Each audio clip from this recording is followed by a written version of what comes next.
Good morning students. बेटा हमारा second chapter चल रहा था लालच बुरी बला है। इसके हमने क्वेश्चन आंसर्स यहाँ लघु उत्तरीय तक कर लिए थे और आज हम ये दीर्घ उत्तरीय प्रश्न करेंगे यहाँ से। तो चलो स्टार्ट करते हैं। फर्स्ट क्वेश्चन है, अब्दुल्ला की क्या विवशता थी। विवशता होता है बेटा कंफ्यूजन, जिससे उसने फकीर की शर्त स्वीकार कर ली। तो ये नंबरिंग आप ध्यान रखना क्या है। तो मैंने ये बुक पे आंसर्स लिख रखे हैं, इस पे आप ध्यान से नंबरिंग डालकर करना। देखो, अब्दुल्ला स्वभाव से लालची था। बेटा वो लालची था ना, उसको यही था कि जैसे 80 ऊँट थे तो उसको ये था कि ज़्यादा से ज़्यादा धन उसको ही मिले। तो इसलिए वो ये था कि चलो आधे वो ऊँट मांग रहा था, तो सोचा उसने कि चलो आधे ऊँट में तो मैं अपना ज़्यादा से ज़्यादा धन रख लूँगा।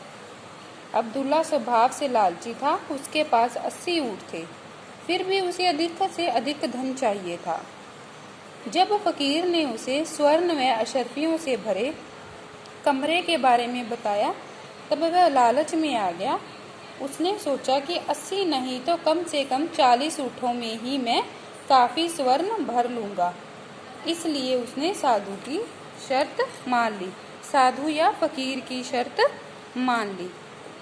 अब नेक्स्ट देखो, खजाने से भरा महल कैसे प्रकट हुआ। कैसे प्रकट हुआ?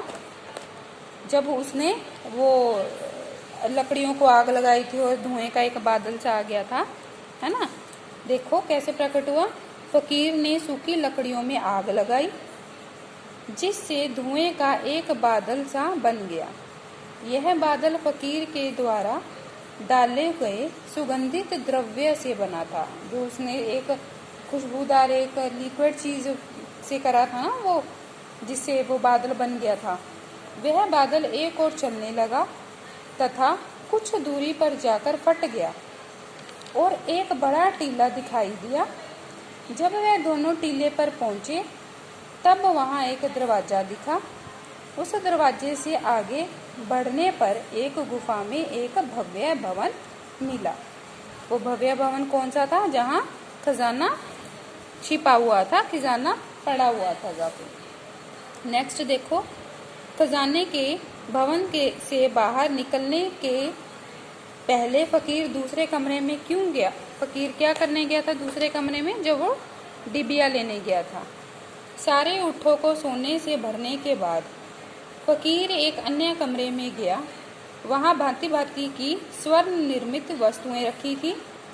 वहीं सोने की एक संदूकची में एक डिबिया रखी थी। संदूकची मतलब एक सोने का संदूक, सोने की संदूकची मतलब जिसमें महरम था, और उसे ही लेने फकीर वहां गया था। जिसका था ना बाईं और दाईं आंख में लगाने से अलग अलग मतलब था लगाने का। तंग दर्रे से बाहर निकलकर अब्दुल्ला क्या सोचने लगा? क्या सोचने लगा? देखो बेटा, जब फकीर ने अब्दुल्ला को स्वर्ण निर्मित भवन के बारे में बताया, तब वह वहां जाने के लिए बेताब हो गया। उसको ये था कि वह जल्दी से वहां पहुंच जाए। जब फकीर उसे लेकर तंग दर्रे से गुजरा, तब अब्दुल्ला आगे आने वाले भव्य भवन के बारे में सोचने लगा। नेक्स्ट देखो, फकीर ने मरहम की डिबिया देते हुए अब्दुल्ला को क्या हिदायत दी? क्या हिदायत दी थी बेटा? क्या कहा था उसने फकीर ने? फकीर ने जान लिया था कि अब्दुल्ला बहुत ही लालची है, क्योंकि वो लालची था ना, उसको ये था कि ज़्यादा से ज़्यादा धन उसको मिले। इसलिए उसने अब्दुल्ला को मरहम की डिबिया देते हुए कहा कि यदि इस मरहम को बाईं आंख में लगाने पर सारे संसार के गुप्त खजाने दिखाई देंगे और दाईं आंख में लगाने पर आंखों की रोशनी चली जाएगी। उसने ये वाली हिदायत दी थी। नेक्स्ट देखो, खलीफा ने अब्दुल्ला को क्या आदेश दिया? खलीफा ने, देखो, खलीफा ने अब्दुल्ला को आदेश दिया कि तुम सारी भिक्षुक मंडली, भिक्षुक मतलब जो भिखारी होते हैं, भीख मांगने वाले को बोला जाता है, भिक्षुक मंडली को अपना हाल सुनाओ ताकि सबको पता चले कि लालच का फल क्या होता है, कि तुमने इतनी लालच करी थी और इसका एंड में क्या हुआ। तो ये चीज़ सबको पता चलनी चाहिए। अब तुम भीख मांगना छोड़ दो, मेरे खजाने से तुम्हें हर रोज़ 5 रुपये मिला करेंगे। तो ये खलीफा ने कहा था, उसको ये भिक्षुक को बतानी थी और उसके बदले में रोज़ के 5 रुपये मिला करेंगे। ठीक है, नेक्स्ट देखो, इस कहानी से आपको क्या प्रेरणा मिलती है? क्या प्रेरणा मिलती है इस कहानी से? इस कहानी से हमें यह प्रेरणा मिलती है कि हमारे पास जो कुछ भी हो हमें उसी से संतोष करना चाहिए, मतलब लालच नहीं करनी चाहिए। लालच नहीं करनी चाहिए। अब्दुल्ला के पास इतना धन दौलत होने पर भी लालच के कारण उसे अपनी आंखों की रोशनी खोनी पड़ी। तो लालच का तो हश्र क्या होता है? लालच करने से बुरा ही होता है बेटा। लालच नहीं करनी चाहिए। जितना है, जितना भगवान ने दिया हमें उतने में सेटिस्फाई रहना चाहिए। आगे देखो, ये शब्द युग्मों का प्रयोग करते हुए वाक्य बनाओ। खाते खाते का क्या आएगा? अब्दुल्ला और फकीर खाते खाते बातें भी कर रहे थे।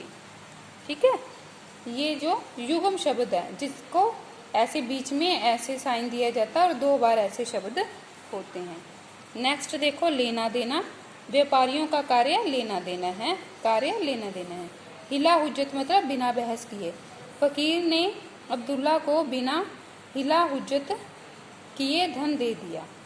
जल्दी से अब्दुल्ला जल्दी से जल्दी धन इकट्ठा करने लगा।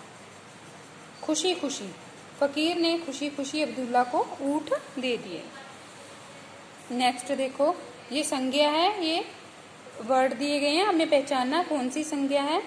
उम्मीदवार कौन सी संज्ञा है? जातिवाचक संज्ञा। सुजान ये एक पर्टिकुलर व्यक्ति का नाम है, तो क्या हुआ?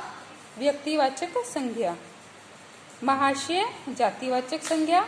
गाड़ी, गाड़ी भी जातिवाचक संज्ञा में ही आएगी। नेक्स्ट देखो, देवगढ़ ये एक स्थान का नाम है, जगह का नाम है, तो ये व्यक्तिवाचक हो गया। रियासत जातिवाचक। खिलाड़ी जातिवाचक। वीरता भाव निकल के आ रहा है, वीर का वीरता, तो भाववाचक संज्ञा। नेक्स्ट देखो, ये उद्देश्य और विधेय है, हमें पहचानना उद्देश्य कौन सा है और विधेय कौन सा है। 40 ऊँटों का धन मेरे लिए पर्याप्त होगा, तो उद्देश्य क्या होगा? 40 ऊँटों का धन, और विधेय मेरे लिए प्राप्त होगा। उद्देश्य वो होता है जिसके बारे में कुछ कहा जाता है, और विधेय जिसके उद्देश्य वो होते हैं वाक्य में जिसके बारे में कुछ कहा जाता है। हाँ बेटा, जिसके बारे में कहा जाता है। और विधेय उद्देश्य के बारे में जो कुछ कहा जाता है, मतलब उद्देश्य के बारे में जिसके लिए जो बात हो रही होती है। तो इसमें क्या आ जाएगा? उद्देश्य 40 ऊँटों का धन क्या हो गया? उद्देश्य। और विधेय मेरे लिए 40 ऊँटों के लिए बात हो रही है कि मेरे लिए पर्याप्त होगा। रास्ते में चलते हुए मैं थककर पेड़ की छांव में बैठ गया। उद्देश्य क्या हुआ? रास्ते में चलते हुए, ये उद्देश्य है। और विधेय मैं थककर बैठ गया, कि मैं थककर पेड़ की छांव में बैठ गया, मतलब मैं थककर बैठ गया। तुम 10 ऊँट और ले आओ, तो क्या हुआ? उद्देश्य इसका तुम 10 ऊँट, ये हो गया तुम्हारा उद्देश्य। विधेय हो गया और ले लो। तो ये बेटा आपके वाक्य भेद हैं, इनमें हमें पहचानना है सरल, संयुक्त और मिश्रित वाक्य कौन कौन से हैं। इससे आपकी साधना में बहुत विघ्न पड़ेगा। ये सरल वाक्य है, इसमें सरलता दिख रही है। शैतान ने मेरे मन में लोभ भर दिया, और आ गया ना, तो क्या हो गया? संयुक्त वाक्य। साईं जी और मैं फकीर की ओर दौड़ा। साईं जी वह डिब्बिया भी दे दीजिए जो आपने जिन्नों की महल से उठाई थी। तो क्या हो गया? जो शब्द है तो मिश्र वाक्य बन गया। मैंने सोचा कि यह फकीर मुझे धोखा दे देगा, कि तो क्या आ गया? मिश्र वाक्य। तो ये थी बेटा आज आपका ये चैप्टर कंप्लीट हो गया है। तो आपका जो किसी का रह रहा है, मिस हो गया है, तो आप उसको कंप्लीट कर लेना। ओके बेटा, थैंक यू।